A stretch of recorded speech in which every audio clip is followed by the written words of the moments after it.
मी आत्ताची साधी गोष्ट सांगतो, हा माझा संपूर्ण दौरा, या संपूर्ण दौऱ्यामध्ये जरांगे पाटलांचा काही संबंध नव्हता,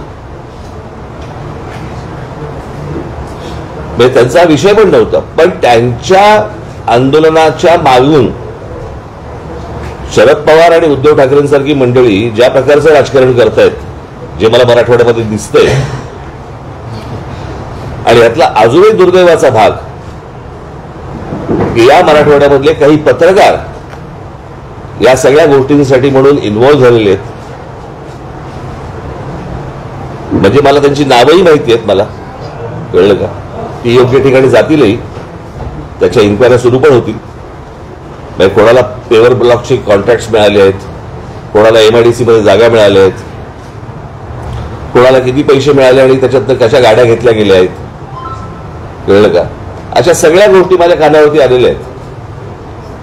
म्हणजे मी ज्या वेळेला ह्याला होतो, धाराशिवला होतो, त्याला धाराशिवला मला काही लोक भेटायला तिकडे बाहेर सगळे आले होते. त्या लोकांना भडकवण्याचं काम काही पत्रकार तिकडे करत होते.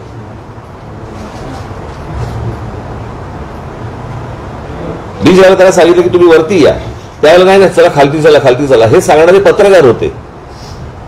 आणि मग त्याच्यातले कोण जण माझ्याबरोबर येणार आणि माझ्यावर बोलणार, आणि मग नाही, मग तिकडे मग पत्रकार आमच्या चॅनलचे तिथे माईक पाहिजेत वगैरे, हे इथपर्यंत सगळं प्रकरण झालं.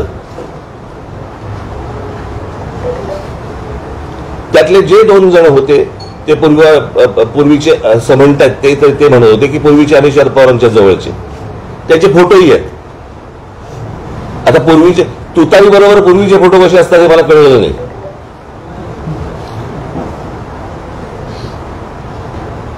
आणि उद्धव ठाकरे गटाचे तिथे अजून 2 जण होते. परवा दिवशी कुठेतरी मी नांदेडला असताना तिथे सर्किट हाऊसवरती एक कोणतरी 2-4 जण ओरडत होते. त्यातला एक जो माणूस होता त्यांचा शरद पवारांबरोबर आत्ताचा फोटो आहे. काय जे झालं त्याच्यामध्ये तर शिवसेनेचा जिल्हा प्रमुखच होता.